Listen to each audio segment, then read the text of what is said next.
આણંદના આ ભાઈ ઓથેન્ટિક વસ્તુ બનાવીને વેચી રહ્યા છે, જેમાં તેઓ ઉત્તર ગુજરાતની ફેમસ આઇટમ જેવી કે તુવેરના ઠોઠા અને લીલી હળદરનું શાક જાતે જ બનાવીને આણંદમાં વેચી રહ્યા છે.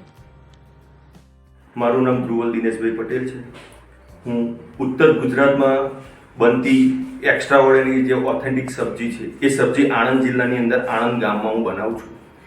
એ સબ્જીની અંદર તુવેરના ઠોઠા છે, ચીઝ મેથી લસણનું શાક છે, પાપડ ભુરજીનું શાક છે, લીલું સૂકું લસણ છે, લીલી સૂકી ડુંગળીનું શાક છે, સોયાબીન વડીનું શાક છે, અનેક જાતની બિરયાની તેમજ ફણસનું શાક, જે ઓથેન્ટિક ચૂલા પરનો જે ટેસ્ટ છે એ હું લગભગ 4 વર્ષથી બનાવું છું. એ પહેલાં મારો ધંધો તો મૂળ કલરકામના કોન્ટ્રાક્ટનો હતો, પણ તેનાથી મને એક શોખ છે. એ શોખને લીધે થઈને 4 વર્ષથી મેં આ ઓથેન્ટિક ફૂડ બનાવવાનું શરૂ કરેલું છે. એની અંદર આણંદની આજુબાજુના ગામડાની અંદરનો મને સારો એવો પ્રતિસાદ મળી રહ્યો છે, જેને લીધે થઈને હું બપોરે 3 વાગ્યા સુધી આવી ઓથેન્ટિક સબ્જીનો ઓર્ડર લઉં છું. તમે 3 વાગ્યા સુધીનો જે ઓર્ડર આપો, ત્યારબાદનો એ ઓર્ડર અમે ડેઈલી રોજ ફ્રેશ બનાવીએ છીએ. એ ફ્રેશ બનાવીને 5:30 પછી અમે તમને 500 રૂપિયાથી ઉપરનો જો ઓર્ડર હોય તો હોમ ડિલિવરી કરીએ છીએ. બાકી એથી નીચેનો જો ઓર્ડર હોય તો અમારું ઘર જે પ્રાપ્તિ સર્કલ પાસે આવેલું છે એ સર્કલ પાસેથી તમે અમારા જોડથી આ ઓર્ડર આપેલો એ કલેક્ટ કરી શકો છો.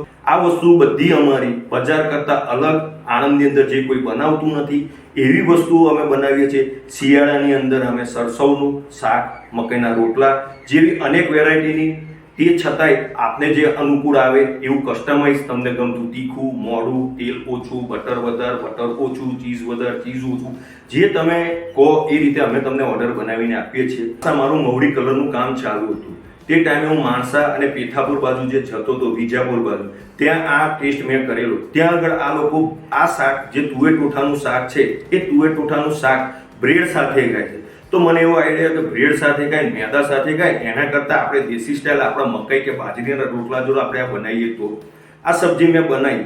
આ સબ્જી બનાવ્યા પછી મારા પરિવારને ટેસ્ટ કરાવ્યો, મારા પરિવારના ટેસ્ટ કર્યા પછી બીજા મિત્રોને ટેસ્ટ કરાવ્યો, બહુ લોકોને ગમ્યું. ત્યાર પછી ધીરે ધીરે વસ્તુ મારી પોતાની મેં ઇમ્પ્રુવમેન્ટ કરી અને જાતે હું આ બનાવું છું. અમે 300, 500 અને 1 કિલોના ઓર્ડર લઈએ છીએ. 180 રૂપિયાથી સ્ટાર્ટ થાય છે, 450 રૂપિયા સુધીનો 1 કિલોનો ભાવ છે અમારો. બસ આ એક મને ત્યાં જમવા જ્યાં ગયો તો મને આવું આ કુકિંગનો આઈડિયા હતો. અત્યારે બી મારે ઘેર હું જાતે સાંજનું અમુક વાર જમવાનું બી બનાવું છું. મારી મમ્મીને બી આરામ મળે, મારા પપ્પાને બધાને આ મારો ટેસ્ટ ગમે છે, મારા સનને બી મારો ટેસ્ટ ગમે છે. સમટાઈમ મારા સનને ગમે દાલ મખની, તો હું દાલ મખની બહુ સરસ બનાવું છું. એટલે મારે ઘેર વીકની અંદર 1-2 દિવસ તો એવું જ હોય કે મારા મમ્મી પપ્પા એવું કે આજે સાંજે તારે જમવાનું બનાવું છું, અને એ લોકોને બી ટેસ્ટ ગમે છે. અમુક કસ્ટમરોની ડિમાન્ડ હતી કે તમે જે બી કરો પણ આ ફૂડ ચાલુ રાખો. તો આ વસ્તુ ઘરે બનાવવાની જગ્યાએ મેં મારા ફાર્મ પર બનાવું છું. ફાર્મ પર ચૂલા પર બનાવી 3 વાગે અને 5 વાગ્યા પછી અમે જે ઓર્ડર આવ્યો હોય તો ઓર્ડર બધા ડિસ્પેચ કરીએ છીએ. અને આવું ને આવું વાયા એક બીજો મિત્રોના સાથ સહકારથી હું આગળ આટલું આવ્યો.